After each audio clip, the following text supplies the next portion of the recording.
Assalamualaikum warahmatullahi wabarakatuh. Saya Fajar Sulistyo Budi, Guru IPA SMP Negeri 1 Kota Banjar.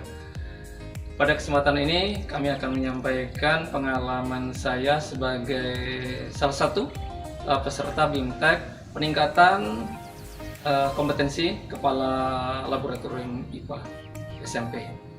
Saya mengikuti kegiatan ini kurang lebih dalam waktu 3 bulan. Sejak kami dipanggil mengikuti pengarahan pada bulan September, kemudian kami diundang untuk mengikuti kegiatan IN pertama di awal Oktober. Itu kami mendapatkan bimbingan selama kurang lebih 7 hari di P4TK IPA. Selanjutnya ada materi yang diberikan dalam pembinaan itu ada 11, diantaranya 1 perencanaan pengembangan lab sekolah, yang kedua pengembangan sistem administrasi lab sekolah, yang ketiga penyusunan pos kerja lab sekolah, keempat pengelolaan kegiatan lab sekolah, kelima pemberdayaan tenaga lab sekolah, keenam kesehatan dan keselamatan kerja, yang ketujuh pemantauan surplus, kedelapan penilaian kinerja tenaga lab, 9 penelitian di lab, 10 pendayagunaan lab, dan yang ke-11 pemanfaatan TIK dalam pengelolaan lab. Dalam hal ini, setelah kami mengikuti pembinaan dan bimbingan selama kurang lebih 1 minggu, kami dilanjutkan dengan kegiatan OJL on the job learning di sekolah masing-masing. Dalam kegiatan ini kami melaksanakan implementasi dari bimbingan yang sudah kami terima dari 11 materi tersebut. Di antaranya kami melaksanakan perencanaan pengembangan sekolah bagaimana agar lab kami bisa berkembang sebagaimana mestinya. Selanjutnya dalam hal ini kami melakukan inventarisir dari kekurangan-kekurangan yang ada dan kelemahan yang ada dari pengelolaan lab kami. Untuk selanjutnya kami dalam mengembangkan sistem administrasi sekolah, kami tahu sekarang bagaimana menginventarisir alat yang diperlukan, kemudian bahan yang ada, kemudian sarana-prasarana yang diperlukan termasuk perkakas dan perabotnya. Kemudian dalam hal pelaksanaan kerja pun kami dibimbing untuk menyusun prosedur operasional standar, sehingga sejak dari pengadaan barang sampai dengan pelaksanaan dan pengelolaan lab kami susun posnya masing-masing. Dan dalam pengelolaan kegiatan lab ini kami otomatis harus menyusun jadwalnya bagaimana dengan jumlah 27 kelas, 6 orang guru, sedangkan waktu belajar hanya 5 hari kerja, sehingga masing-masing bisa melaksanakan kegiatan praktikum di lab dengan tidak bertabrakan.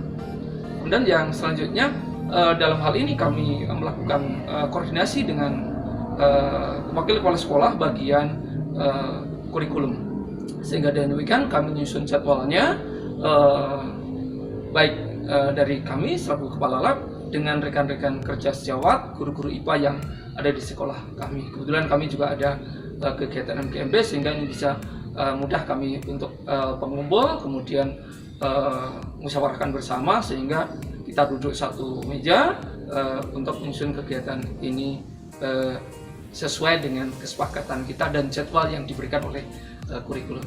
Kemudian pemberdayaan tenaga lab sehubungan dengan sekolah kami belum memiliki tenaga laboran dan teknisi, maka mau tidak mau ya kami secara borongan untuk mengelola lab ini ya otomatis kami bekerja sama dengan rekan-rekan guru sejawat, dan alhamdulillah mereka sangat baik dan dengan ringan tangan untuk membantu kami karena memang ini kebutuhan kita bersama. Kemudian yang selanjutnya kesehatan dan keselamatan kerja, kemudian kami secara kebetulan juga sudah memiliki satu APAR meskipun dengan sangat terpaksa karena juga tahun ajaran ini kami pandemi sehingga tidak melaksanakan kegiatan praktek di lab, otomatis sekarang kami kosongkan tabungnya. Dan tidak lupa kami membuat tata tertib kegiatan di lab sehingga siswa dan guru diharapkan bisa mentaati tata tertib yang sudah kita buat dan kita pajang di dalam lab, sehingga demi kesehatan dan keselamatan kita semua, ya baik guru maupun siswanya. Kemudian yang selanjutnya kami pasang juga tanda-tanda, lambang-lambang kondisi bahan dan alat sehingga bisa terselamatkan dari kasus-kasus yang menimpa kita semua. Selanjutnya pemantauan sarpras itu sejak dari bangunan, kemudian alat, bahan, perkakas, dan perabotnya pun juga kita buat instrumennya, kemudian kita buat pemantauan secara bulanan maupun tahunan. Selanjutnya penilaian kinerja tenaga lab, kami buat instrumennya, bagaimana kinerja daripada tenaga lab yang semestinya sesuai dengan rincian kinerja mereka. Tetapi sehubungan kami belum memiliki tenaga laporan dan terpaksa kami menilai terhadap diri kita sendiri. Ternyata menilai diri sendiri lebih susah daripada menilai orang lain.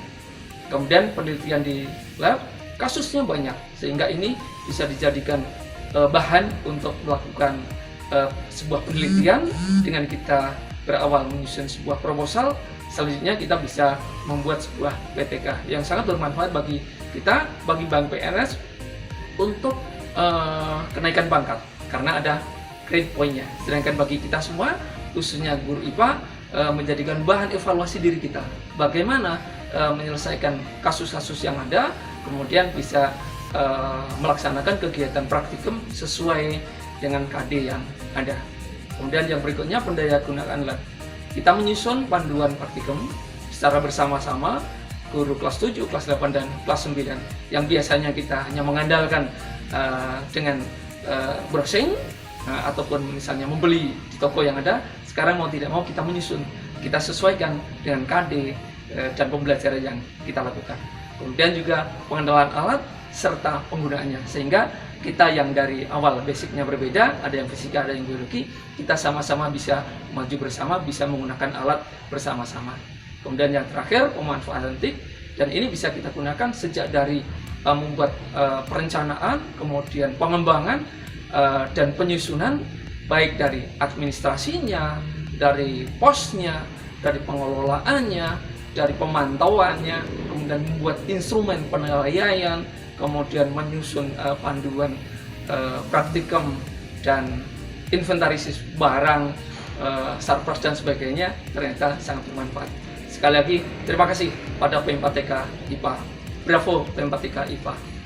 Mudah-mudahan teman-teman yang belum mendapatkan kesempatan ini, P4TK berkenan untuk memberikan kesempatan sehingga mereka semua juga mempunyai pengalaman yang sama seperti kami. Sehingga dengan demikian nantinya ke depan, jika saya sudah pensiun, karena tinggal setahun lagi, teman kami bisa melanjutkan, bisa menerima estafet untuk sebagai kepala lab yang berikutnya, termasuk teman-teman dari sekolah-sekolah yang lainnya. Mudah-mudahan lab menjadi tempat belajar siswa yang paling menyenangkan dan selalu dirindukan kegiatan praktikumnya. Siswa akan bangga dan senang melakukan sendiri, mengamati sendiri, kemudian menemukan sendiri, akan mudah dia mengingatnya. Demikian, mudah-mudahan manfaat bagi kami semua. Terima kasih sekali lagi pada P4TK. Demikian, Assalamualaikum warahmatullahi wabarakatuh.